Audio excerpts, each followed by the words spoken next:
Uh, Good morning, ladies and gentlemen. Good afternoon and good evening, wherever you are in this world. Thank you so much for joining us. We are about to kick off our webinar in a few seconds. I'd like to give you a little more time to get settled in, and then we'll introduce the topic, the speaker, the subject, and hope you have a wonderful 60 minutes of knowledge sharing. So we'll just give it 10 more seconds before we officially kick this Avery Dennison into Luxury Daily webinar off.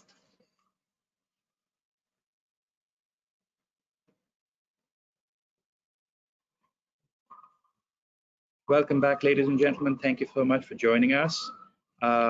This is yet another fantastic webinar from Luxury Daily. As you know, we produce a webinar every other month, and we are very pleased to partner with Avery Dennison in the third of the series. The topic is authenticity in a post-COVID world and how to leverage technology to help consumers make ethical choices. Before we go ahead, just a few tips here and there. This webinar will be recorded and you'll have access to this link. You'll get an email from our sponsor, Avery Dennison, and you can also reach out to all the speakers. And if you'd like a copy of this deck, you have an email address at the bottom of each slide. So you can basically email carolina.svensson@eu.averydennison.com. So you'll see that on every single slide. We've got 4 speakers from different parts of the world. We are enormously pleased to have them, and they'll give us an idea of how to leverage technology and make ethical choices. Questions. If you'd like to ask questions, we'll be more than happy to take them. If you take a look at your panel on the right to your screen, there's a box for questions. Type them in, and we'll try to take as many as we can. And if we can't, then our sponsor, Avery Dennison, will follow up with you. So with that, I'd like to very quickly have our speakers introduce themselves.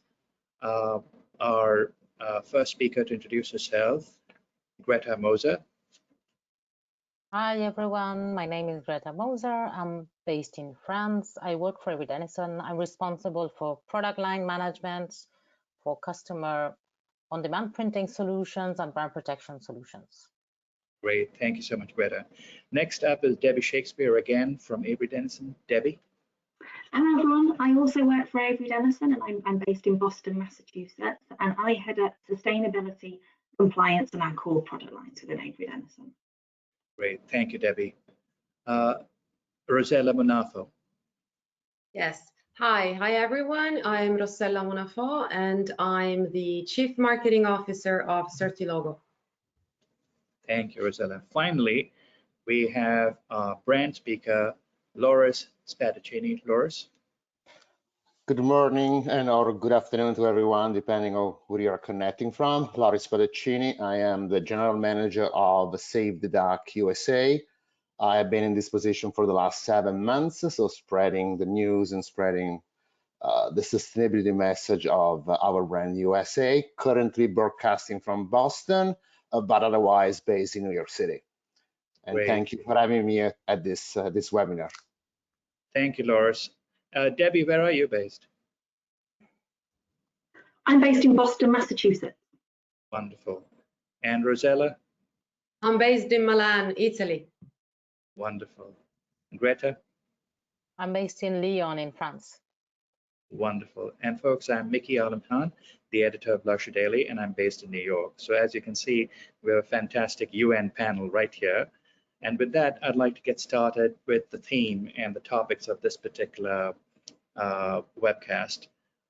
As I alluded earlier, feel free to type your questions in the control panel on the right of your screen. But we've got these topics: consumer insights, sustainability and digitalization. Then we're going to talk about ethics. We'll move on to sustainability, and Loris will give us an idea of how Save the Duck focuses on ethical fashion. We'll move on to leveraging technology and digital innovation. And then obviously we'll include circularity, which is so key in the future of fashion. And we'll touch on authenticity, integrating authenticity with Save the Duck. And finally, we'll have some solutions. And as I said, this webinar will be recorded, so please don't worry if you miss taking notes or something of that sort. We've got you covered right there. So with that, I'd like to welcome Greta to kick us off and focus on consumer insights, sustainability, and digitization. Thank you, Mickey. So as the world slowly emerges from the pandemic, new consumer will emerge as well. I mean, we have all changed our habits as we have lived the different experiences since March last year or earlier. And the new consumer values transparency and trust. From the brands they shop, they expect digital experiences and demand social and environmental progress like never before. The fashion industry is responding. Brands and retailers must also evolve to keep up and meet their new consumer needs.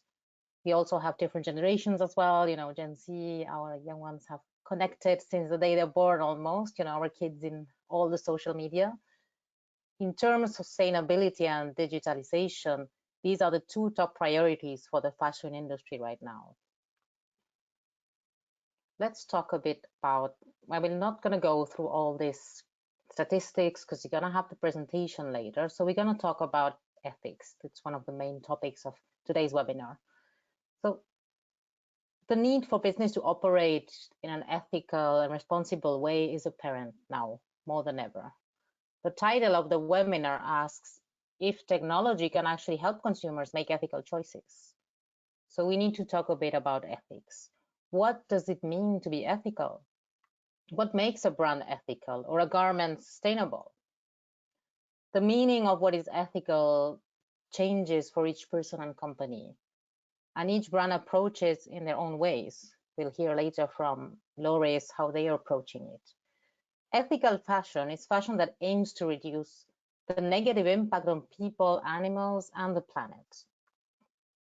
This describes and can mean a lot of things, right? Design, production, materials, distribution, working conditions, exploitation, fair trade, the environment, and animal welfare. But what we are seeing and what we see from these consumer insight statistics that we have is that implementing and honoring pledges that protect people and the planet not only strengthens trust and loyalty with the shoppers, investors, and potential employees, but it also helps brands and retailers to reduce risks in their supply chains. Now let's hand it over to Debbie to explore the meaning of ethics through the lens of sustainability. Thanks, Greta. And like Greta just said, ethics are so important, and we define them as the moral principles that govern a person or company's behaviour or conduct governance around an activity. We're really seeing an intersection now between sustainability and ethical fashion.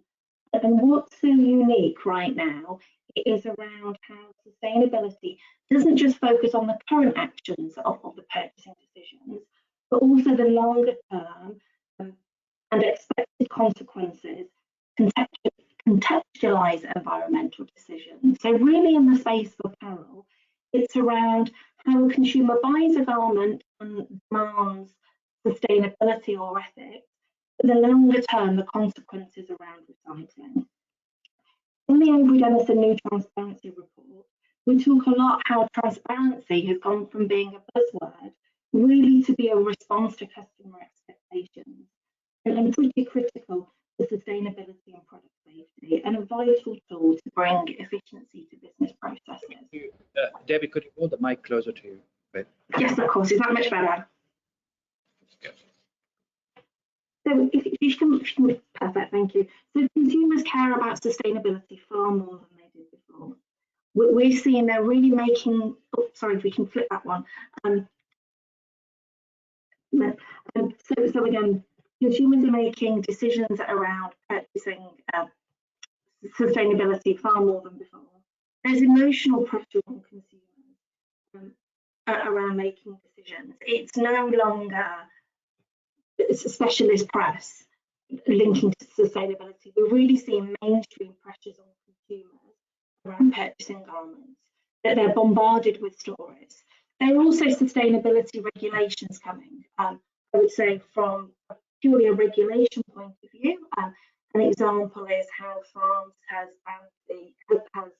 required garments to no longer be banned, how China has banned the import of ways. But I would say when we think specifically about sustainability, there are also the requirements around climate. And 2030 really is the time that's going to happen before we meet climate change. I think the other kind of key point to call out is that aside from the legislation, there are also these really strong requirements from fashion companies and also the broad space that's going on. So there's a fashion pact that a large part of the fashion industry has signed up to that makes commitments around biodiversity and climate. So with that, let me pause and pass over to Mickey. Great, thank you so much, Debbie. You know, we've got Loris here, and Loris, we have a question for you. When it comes to leading sustainable fashion change and being truly ethical, brands would do well to look at Italian fashion brand, your brand, Save the Duck, as a blueprint. Can you share some insights on the current state of sustainability in fashion through the lens of your brand? Thank you for the question, Mickey.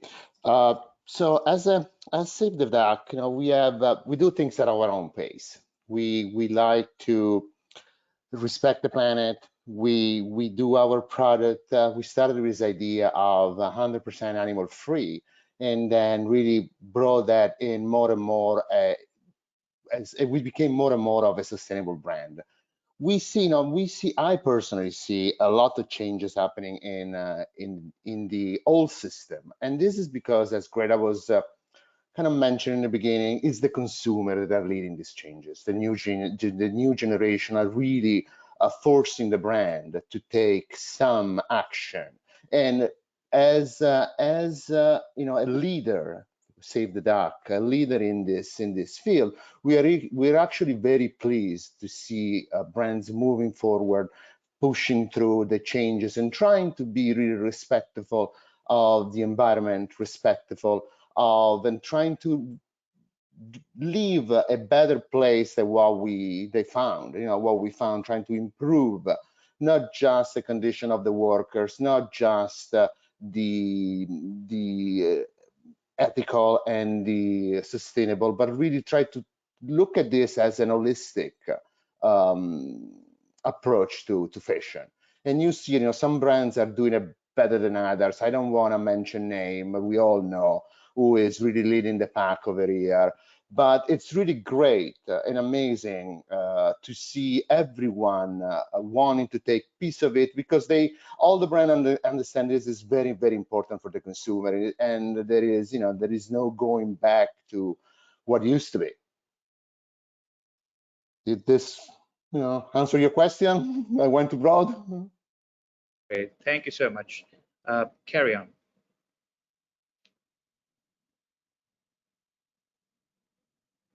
Loris. Yes, yes, sir. I'm sorry. You want me to carry on now? Yes, absolutely. Absolutely. So Save the Duck, you know, I've been working with Save the Duck now for 7 months. Save the Duck is a company that was born, for the people that doesn't know what we are and what we do, was born about, we'll have our 10th year anniversary in 2022. And really the brand was born around this idea of producing animal-free product in a world where, you know, in the category outerwear, where animal is so present, where, you know, most of you know that the best insulating material is coming from animal. It's you know, it's feather from goose and ducks. And the company was born around really the idea of finding a solution and finding a replacement that was completely animal free to this product. Since then, we have done, in the last 10 years, we've done some amazing things aside from, you know, keep the promise of being 100% animal free company. We also became recently in 2019, we became a B Corp. and we are actually one of the only 2 Italian B Corp in the world. And with that, we made a lot of pledges. Pledge number 1 obviously would be to carbon neutral by 2025. And we're working with all our suppliers in every part of the chain to really make that improvement. And the other pledge that we did is really to become the best citizen, the best brand in terms of respecting the environment and respecting our planet. In fact, we changed our pledge to become to really pledge to our consumer to become a environment friendly company, and not just to respect the planet and not just to respect the animal. We started as a brand as we respect animal, and now we respect the planet and we respect animals as our mission really evolves. There are a lot of very interesting studies that we did, and we, at Save the Duck, we are a small brand. We are small peanuts compared, to some of the biggest guys and the biggest boys. But we really take in seriously what we're trying to do and where we're trying to do. I was telling some of the folks on this panel the other day the story, that we made history a few months back, and I don't know if you all know, but K2, so the second highest mountain in the world, was for the first time climbed during winter. And we made history with a group of Sherpa that actually did this, because one of the Sherpa is a vegan. So he contacted us a few years ago and asked us to make him a suit, that will bring him on top of K2 in the harshest condition ever in winter time. That was completely animal free. And we accept the challenges, we put our brain together, we figured out a way to make it, and it survived. He made it up and he came back. So it was a huge achievement. And we are continuing to collaborate with him and continue to do and see where we can push this technology that we have invented. So for us, it's super important to spread the message, to spread the environment, to save the environment, and to continue to save ducks. If you wanna put it that way. One thing, and then Mickey, then I'll give it back to you. One thing that we will continue to do, and one thing that we think is very important. Going back to the question you asked me before.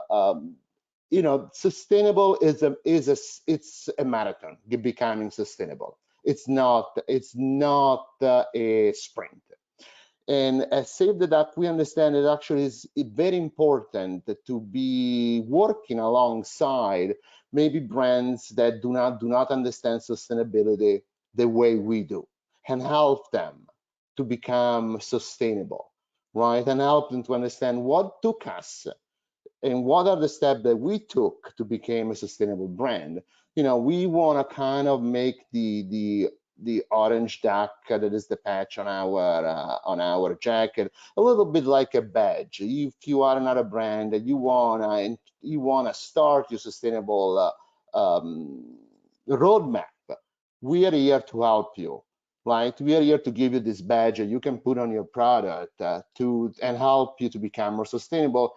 And it's not because we're taking any advantage. It's because the environment needs this, the consumer wants this, and it's super important that we do if we want to, leave to our children a better place where we live now. Loris, you also, I remember when we did our prep work, your Save the Duck jacket also saved a life, right? Save the Duck jacket. What do you mean by that? Didn't it help save a life? Something you mentioned. Sherpa thing. Yeah, it's the Sherpa story I just told about on the Himalaya. Right. Yes. We made 100% animal-free jacket for a Sherpa that had to climb at the Himalaya minus 80 degrees Celsius. So that's pretty harsh, and that was quite of an achievement for us. Wonderful. Thank you. Well, that's a fantastic segue to basically Greta. And Greta, so how can you really use tech? Because, you know, Loris is basically using tech to basically save the environment and save lives. So how can you use tech and digital technology and innovation to help with, you know, transparency and circularity, sustainability? All these things that, as Loris mentioned, are basically essentials now for today's consumer. Yeah, I think there's the technology piece around the garment as such, but then, you know, we have digitization. And how do you leverage, you know, digital innovation to advance transparency, you know, circular economy, sustainability, you know, it's the bridge to a more circular economy, and it's critical for the apparel industry to be able to show that transparency. I mean, we think about global lockdowns have elevated the digital urgency by, you know, whole supply chains have been disrupted because of COVID, you know, countries being closed down, then the production has to move from one place to the other. How do we make sure that this rush of online ordering, you know, people at home not being able to socialize, do other things, they browse and they buy things. So there's been a stop in terms of the supply chain, but there's also been an acceleration in terms of consumption, although in a different way as before. So, and consumers of all ages will continue to demand more in this space, you know, they want everything fast, you know, want everything now, and brands should be embracing the digitization as a means of building that and having that visibility. That's vital to meet these demands, basically. When we think about circularity, then on the how technology can enable circularity, I'm going to let Debbie talk about this topic. Thanks, Greta. So when we think about circularity, if I take it first back to why circularity links into sustainability. So we know we're in a climate emergency. We've all mentioned kind of the focus on climate, but before this point in the call, and fashion plays a role, and fashion consumption plays a role. And when we look at how to address climate, a big part of that is using less materials, consuming less. And circular economy plays a role here, and I'll come on and talk about it. You know, we talk about the circular economy a lot. I think everybody, I haven't been in any conversation where anybody in the world accepts that old linear model of, you know, take, make, use and dispose works anymore. When we think about the circular economy, you know, it was coined back in the 1970s, and it's really around designing out waste. I think that's the most fundamental principle. So taking out waste, pollution, and keeping products and materials in systems as long as possible, and then regenerating those natural systems. And if we think about it sort of specific to the apparel business, it's about designing garments with circular materials or redesigning garments with circular materials, manufacturing products using sustainability principles, really extending the life of that garment either through repair or making sure that the materials that have been designed at the beginning have been used in the right way. And that final point, it is really recycling, but recycling not in its classic sense of recycling. Recycling can be the resale and the re-commerce of garments, which really moves us on to kind of the next slide, if we can move on a slide. Perfect. So really, when we think about circularity linked to sustainability, linked to climate, it really plays a huge role as we think it through. And from an industry standpoint, which I'll talk about first, we see a huge shift in the acceptance of resale garments. We've seen here, you can see that resale market has increased dramatically and is projected to keep on increasing. And garments are going to remain within the supply chain for much longer and resold multiple times. Really tied back to that principle of circular design methods. And to keep products in circulation for a long period of time, it needs that authentic resale. So authenticity is a key intrinsic matter for brands to allow that to happen. And consumers want to know that the garments that they're buying in these second use markets are authentic and can provide the history. So can provide the history of a product, the current use of the product, and the future use of the product. I would say the other thing that we've really seen dramatically is an increase in the rise of the premium, mid-market premium brand product, which really does require that authentication. And consumers, finally, I guess the final point I'd like to make is that consumers really are looking for that confidence when they're buying that garment for the second or third time.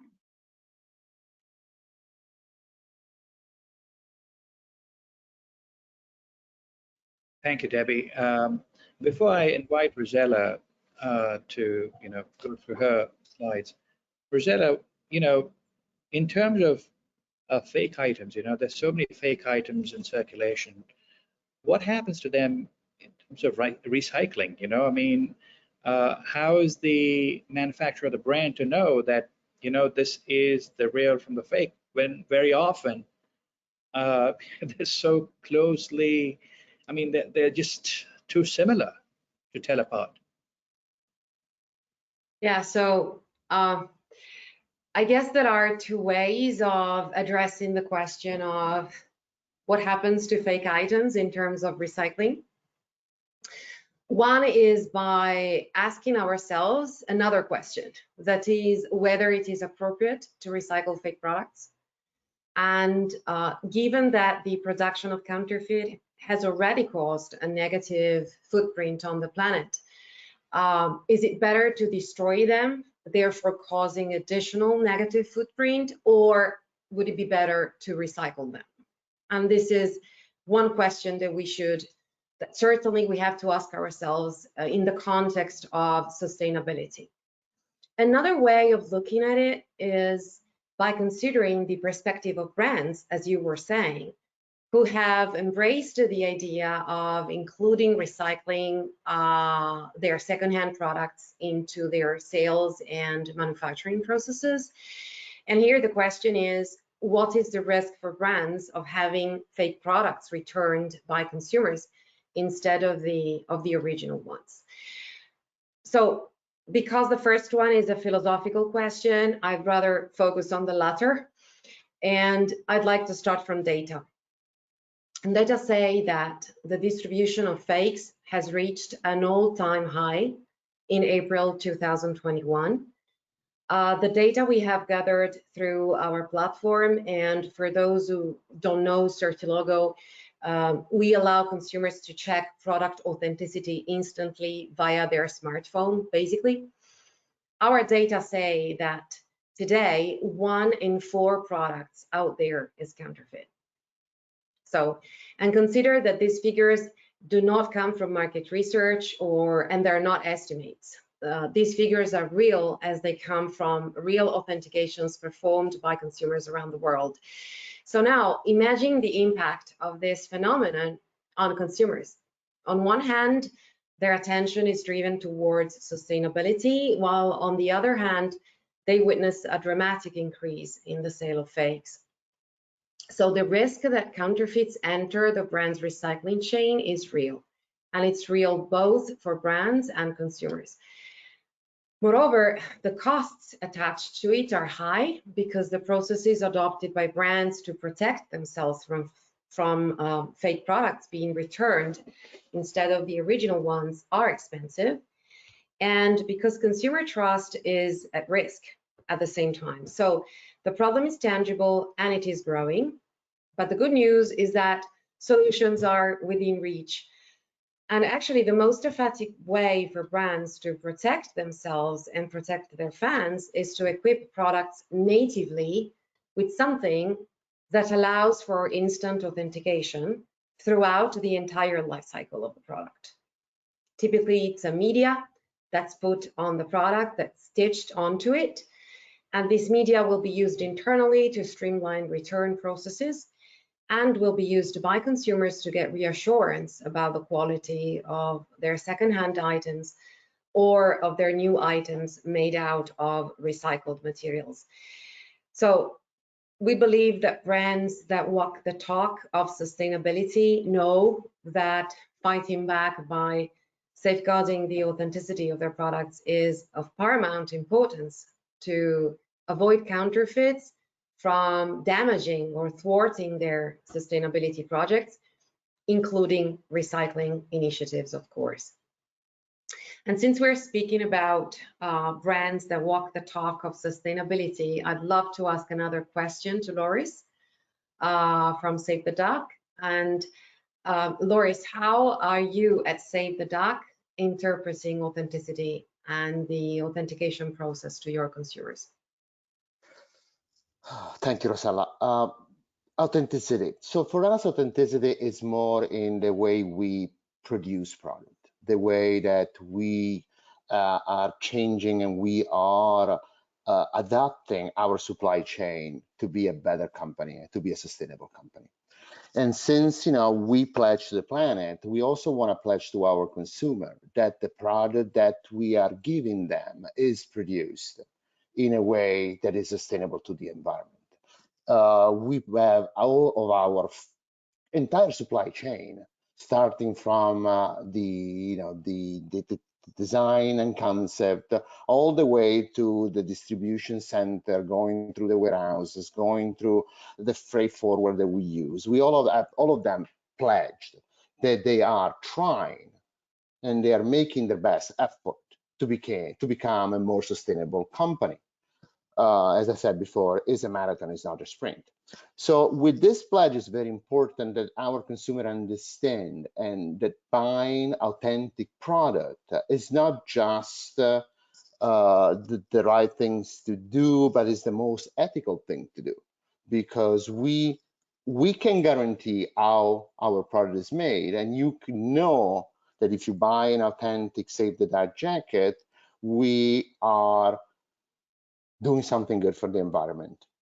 On top of, obviously, we are also a benefit company, so 5% of our turnover is donated to save the environment. So you also know that when you buy a jacket from us and you authenticate a jacket, you know that a little bit of the money we spend on that jacket goes to planting tree or helping some environmental companies, or anyhow goes back to the planet.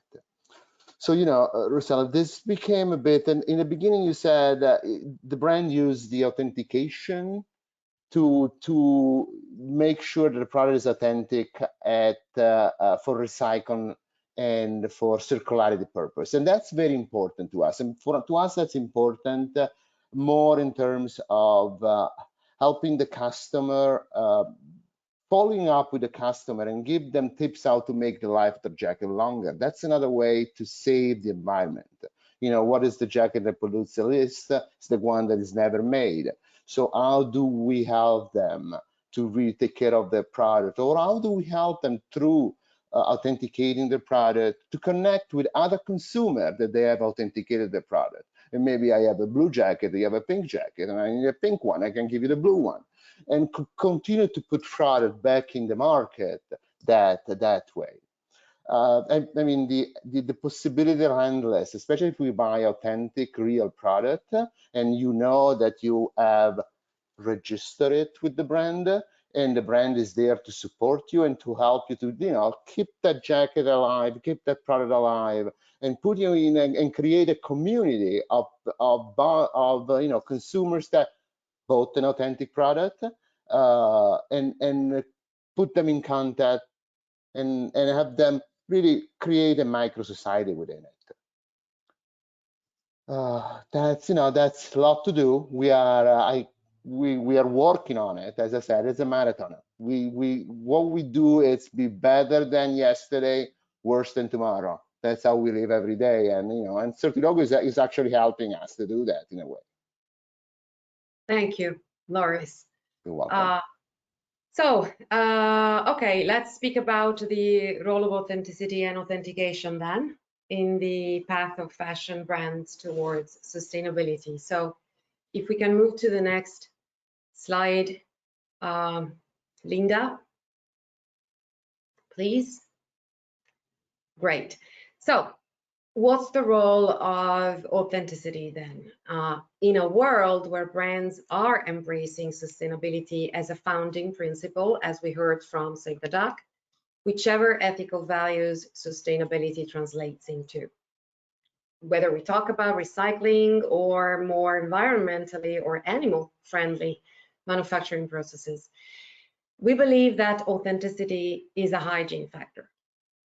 Whatever the brand promise, it is met only if it's authentic and can prove its authenticity to consumers over time, wherever they buy, whenever they get in touch with that brand. So if we think about it, the most relevant, effective, enduring touch point of the brand experience is the product itself. And the story that Loris told us about what happened on K2 confirms this. So you get the real brand experience with the product and through the product. So ultimately, the value that consumers are buying is permanently held by the product. It's embedded into it, and it's made of tangible and intangible features that have to be preserved and proven over time for that value to be maintained. So authentication does not only respond to the need of making sure you don't fall victim to a ripoff, whether the ripoff concerns the consumer or the brand, but it's actually the gate of access to the original experience and to the system of values inspiring the brand promise throughout the entire life cycle of the product. And this is a hygiene factor for the simple reason that a promise is worth nothing if it's not authentic, and that the intrinsic value of a fake is zero, it's null. So again, let me share some other data with you, which we've gathered through over 10 million authentications. And these data say that brands that share their values and engage consumers in the discovery of detailed product information after having reassured them that the product is authentic, like Save the Duck does, double the consumer's likelihood to engage and respond to marketing solicitations. And this is important. So if we can move to the next slide, Linda, it's probably worth taking a look at some more figures to estimate the impact of fakes on consumers and brands' sustainability efforts. We spoke about April 2021, saying that in April 2021, the distribution of fakes reached an all-time high. Well, actually, the percentage of fake products intercepted through Certilogo's technology reached 27% of total authentications. That is 8 percentage points higher than the average of the last 3 years, which was 19%. So this is to say that today, 1 in 4 products sold is a fake, and 9 out of 10 products are distributed online. If the growth trend that we are seeing continues as it is, as we anticipate will happen, unfortunately, we can expect to see counterfeiters grab 1/3 of the fashion and luxury market, to the detriment of brands, of their consumers, and of sustainability initiatives, which will actually be deprived of the economic resources that they need to develop. So, what do consumers think and say about fakes, since most of them do not buy fake products willingly? So if we look at the chart on the right-hand side of our slide, what it's saying is that consumers are increasingly conned, and so they feel the need to verify the authenticity of a purchase because they are really afraid that the alleged deal might actually be a ripoff. This chart says that 43% of consumers interviewed after discovering that the product in their possession is not original say that they are confused and surprised. 38% say they were suspicious at the time of purchase, and 19% knew that they were actually buying a fake. So basically, out of 100 products sold, 27 are fake, and of these, 12, which are almost half, are foisted on unwitting buyers. So how does this happen? If you're surprised by this finding, it is probably because you probably expect fakes to cost less than the originals, and therefore you can assume that the consumer will simply think that if it's too good to be true, probably it's not. However, figures don't say this. They say that on average, the cost of a well-made fake item is only 15% lower than the price of a genuine product. So actually, consumers do risk to be conned.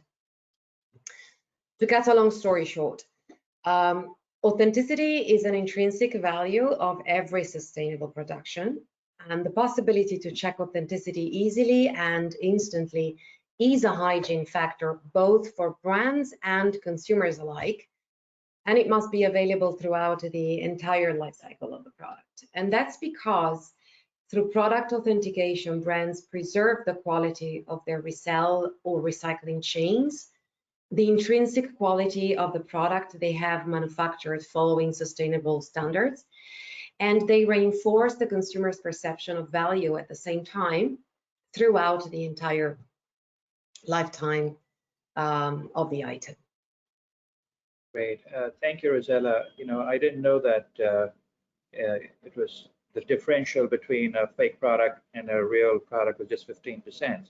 Basically, you don't even suspect when you buy it online because you expect a wild swing in the price, right?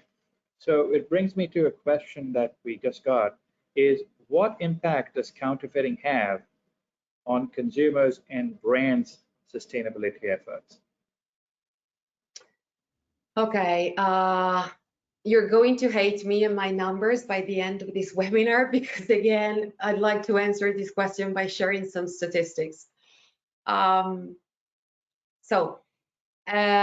About 1/3 of consumers who realize that they purchased a fake unwillingly is either unsure or unwilling to keep buying the same brand. So the loss of brand trust is a real threat for brands, as consumers feel unprotected and somehow betrayed, and therefore the risk to fall out of love with the brand is real. However, always data, the same data say that when brands offer the possibility of authenticity, consumers getting a fake response say that they would either surely or likely buy a new authentic item. So the moment in which consumers discover that they have bought a fake actually is a key moment of truth for brands, and brands can use it to turn it into an opportunity to reinforce trust rather than lose it. And our experience with consumers suggests that transparency and authenticity are more important than ever today, and consumers will be loyal to brands that they can trust. Thank you, Rossella. And now we finally have Greta again. Thank you, Mickey. So I'm going to wrap it up. I'm going to wrap it up to talk about the solution that we have developed together with Certilogo. So Avery Dennison and Certilogo, we have partnered last year to work on a digital authentication solution that leverages the unique technology of Certilogo and our serialization and also our global footprint and our experience in brand protection. So we have joined forces and we have created this solution, which basically has consumer-enabled authentication embedded into the product through a label. So it allows the consumers to verify the authenticity of products instantly. It opens the window to personal brand experience. It collects as well insights and data that supports brand protection and marketing strategies, because all this data, like Rossella was mentioning, all this data gives you insights, trends, understanding the patterns, and this can help the brands as well to define what's next in terms of circularity. When we think about it, to the previous discussion as well, if we're reselling items and putting them again into market by the consumer, it can be also automatically authenticated and instantly authenticated. So that gives confidence on the brand, makes the circular economy and secondhand models move, and then having less waste as well. And when we come back to the point around ethical fashion, what can we do once we are either tired of a garment or an accessory, or we want to, do something else with it, we can always use this solution. And it's a very simple in a way that it's a door opener, especially for brands that are looking to have this connection. We talked about digitization being really important right now. And when we think about digital transformation, it can be a bit overwhelming to think about all the things that need to change. We all experience it as well as different companies, like all the things that need to change, and it's moving so fast.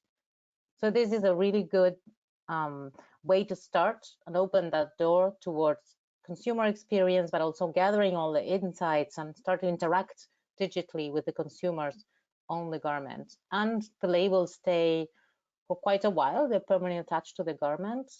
And we also worked on different materials and technology so that that label can stay and resist quite an amount of washes. So compared to how long somebody would wear a garment and then go into second life, the label would stay. Okay, I think we can wrap it up just to say, that for consumers, it's the experience and confidence piece. For companies, it's the customer relationship that becomes more lasting. It's much harder to acquire new customers than keep the existing ones happy, to be honest. And then for the planet, of course, which was the main topic in the beginning of the webinar, which is how do we make more ethical decisions that help everyone? Thank you. So I'm going to hand it over to Mickey again for Q&A. Thank you, Greta. And, before we wrap it up, we still have time for questions. And folks, if you want to ask questions, there's the control panel. You can type in your question to the question box. We have one question that's just come in. I'll read it. Can circular business models go mainstream? How can brands help move the needle? Rossella, why don't you take that? Okay. Move the slide to the closing slide so people can know where. Can you hear me? Yeah, go ahead. Okay. Well, I think the real question here is, when are circular business models going mainstream? Because I think that it's happening. It has to happen. Consumers are saying it must happen, and we see plenty of examples of brands that are going down that route. So it is happening. It's just a matter of how and when, and not a matter of if. How can brands do that, and how can they move the needle relatively quickly and in a way that's sustainable for themselves? Because let's consider that sustainability is a big effort for brands, and it's not something that comes for free. And it impacts processes, the organization, people, manufacturing chains, distribution chains, everything, up to the very last mile, which is the relationship with the consumer and the communication with consumer. So there are multiple technologies available today, and some of these technologies can really help a brand walk the path more easily, more smoothly, and more quickly than they can think. And one way to walk the path is to make sure that, for instance, they are capable of understanding what happens to their product from the moment it's designed and manufactured, from the moment it somehow returns back in the market, either because it's resold or because they get it back from consumers as they establish recycling processes, for instance. And if this effort can sound enormous, even impossible to face, in reality, it's much easier than it seems if you conceive the production of the product in the right way, and you conceive the digitalization of the supply chain as a means to track the product throughout its entire life cycle, including the very last mile, which includes the consumer. So, example that Greta gave us, we put a simple label on the product, and we can see the full history of the product, where the product goes, use that media to tell the story of the product to the consumer, allow the consumer to check authenticity, and for the brands to check the product when it gets it back. That's simple, that's quick, that's easy, and that's a very important first step towards enabling circular business models. Great. Thank you, Rossella. And I'd like to stick with you and then Loris to answer this question we got from the audience. It's a very simple question. How do you get the brands to work to put these labels on the merchandise itself? So, and a secondary question to that is, how do you make sure that whoever is printing these labels is also not doing any underhand activity? Because if you leak that QR code, then basically that itself becomes another counterfeit item. So if you could take that question first, and if Loris could also answer how he manages to get the labels attached to the garment, or what, the whole process there. Well, the answer to your last question is first to work with providers and vendors that you can trust.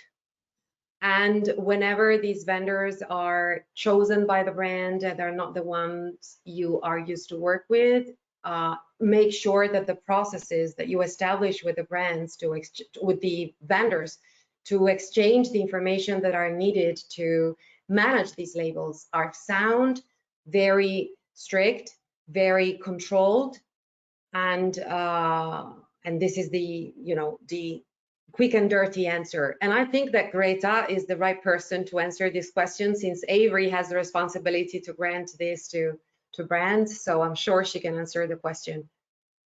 Thank you, Rossella. And then Loris. Sure. When it comes to the labeling piece, I mean, we have strict processes in terms of compliance when it comes to the raw materials, the data, the designs. Everything is scrutinized from the beginning to the end when there's a customer doing a brand protection program for physical and digital supply chain. And then we do have, audit services and recommendations we do for the brands and the factories they work with. So not any apparel manufacturer would be allowed to produce a certain garment and those labels. We have controls in place for that. When it comes to choosing, how to apply, which label to use, etc., we have teams of experts globally. In general, we have different sets of fabrics. We have sustainable fabrics as well. And then depending on the customer need and how the garment looks like, what type of garment is it, there will be a different type of media, as you said before. And then there will be a QR code on it that gives a unique identifier, basically. Great. So that really depends on the brand. Yeah. So Loris, how do you, as Greta alluded, it depends on the brand. How do you decide what's the size of the the QR code, and where do you place it? Do you place it on the side seams? Do you place it at the back?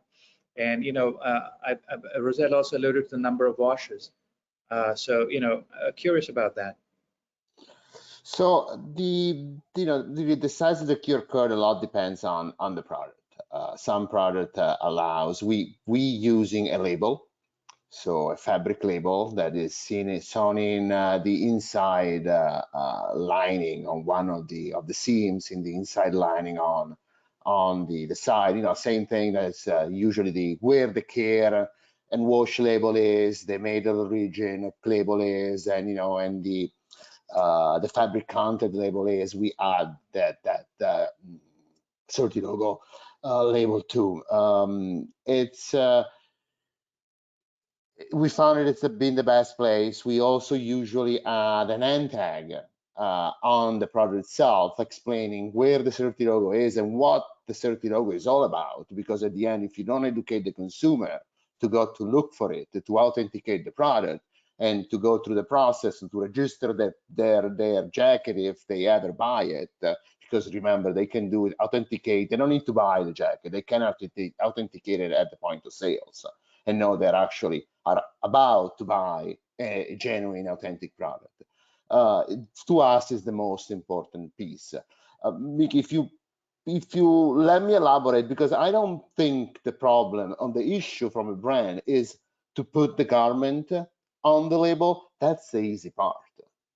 What is difficult and where we have been working very hard is actually to connect all the system. Think about the ERP, think about the WMS, think about the POS in the retail store, think about what you're buying online, to know that the jacket out of the factory has an authentic Certilogo on it. When it gets into the warehouse, we know in which warehouse around the world it gets received.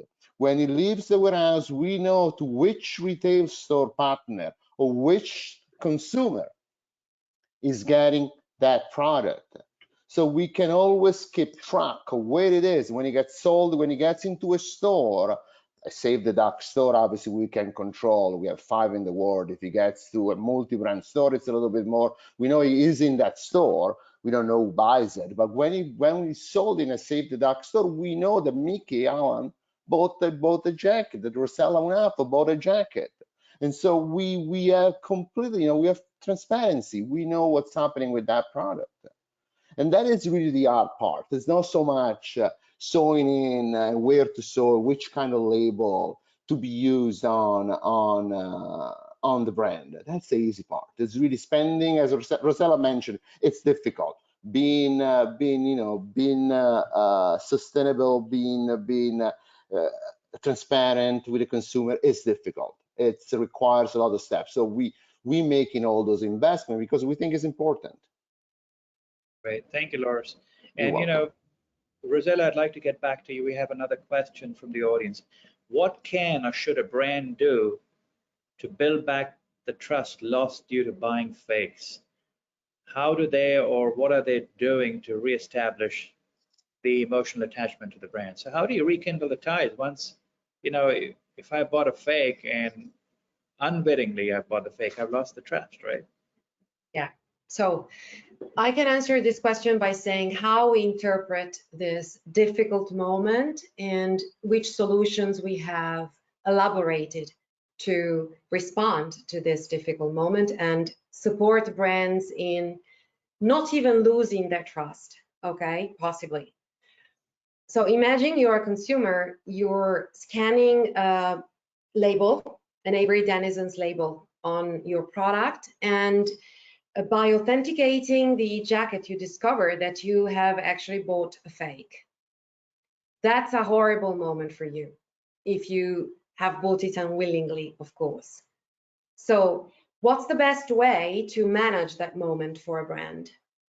Ignore it, not even giving you the possibility to verify the authenticity of that garment, because remember that even if you didn't have the label at that point and you couldn't verify the authenticity, at some point in your garment's life, especially if you're considering reselling it or recycling it or giving it to someone, you might still discover it's a fake product and you won't like it, even if that happens further on, in the lifetime of the product you have. So what's the best thing to do for the brand? Ignore that moment, pretend it never happens, or be there when you discover that you have a fake and support you and tell you, hey, you know what? You can download a certificate that proves that this product is not authentic, and you can use this certificate to go back to the seller and ask for a refund, or, for example, ask your payment system for a refund. And isn't that going to be perceived by the consumer as something that the brand does to help out in that key moment of truth? Another thing that brands can do is to redirect consumers to their original and authorized channels. Sometimes consumers are really lured into websites, and that after the pandemic is happening more and more, that look like the original website, that pretend they are resellers of authorized resellers of the brand. And consumers don't have so many means to, tell whether that website is reliable or not. So the fact that the brand is there and speaks to the consumer in the very moment when the consumer discovers that's a fake is very important to literally turn a key moment of truth, a bad experience, into a good one. And that automatically increases the trust in the brand and makes consumers feel protected. This is what our data say. Great. Rossella, I think we've wrapped on a very good note. I just want to remind the audience that they can request this deck and by writing to Carolina Svensson. It's carolina.svensson@eu.averydennison.com. So if you take a look at your screen, you can email Carolina and you can schedule a demo of AD Verify. I just want to thank Avery Dennison for a fantastic partnership. This is the third of a series of 3 webinars, and we hope to work together in the future. But I can tell you that all of these webinars have touched on a very key topic, is how to win trust and authenticity in this day and age, because it's very easy to lose it in this day and age of digital impressions. And people, we don't live in a very honest world, so you do need to make sure that your product is the brand impressions are not askew because of some bad characters and bad actors there. So it's always good. It reminds me of the old Middle Eastern saying, trust in God, but tie your camel. So with that, folks, I recommend you reach out to AD Verify, to all our speakers. I want to thank Laura Spadaccini. I highly recommend his product. It's fantastic. Save the Duck is basically a 21st century brand in that it's taking care of the environment, taking care of the consumer. And the line that he mentioned is, he's working to be better than yesterday and worse than tomorrow. I love that. I'm going to steal it, Laura, so thank you very much. And Rossella, again, thank you for your time.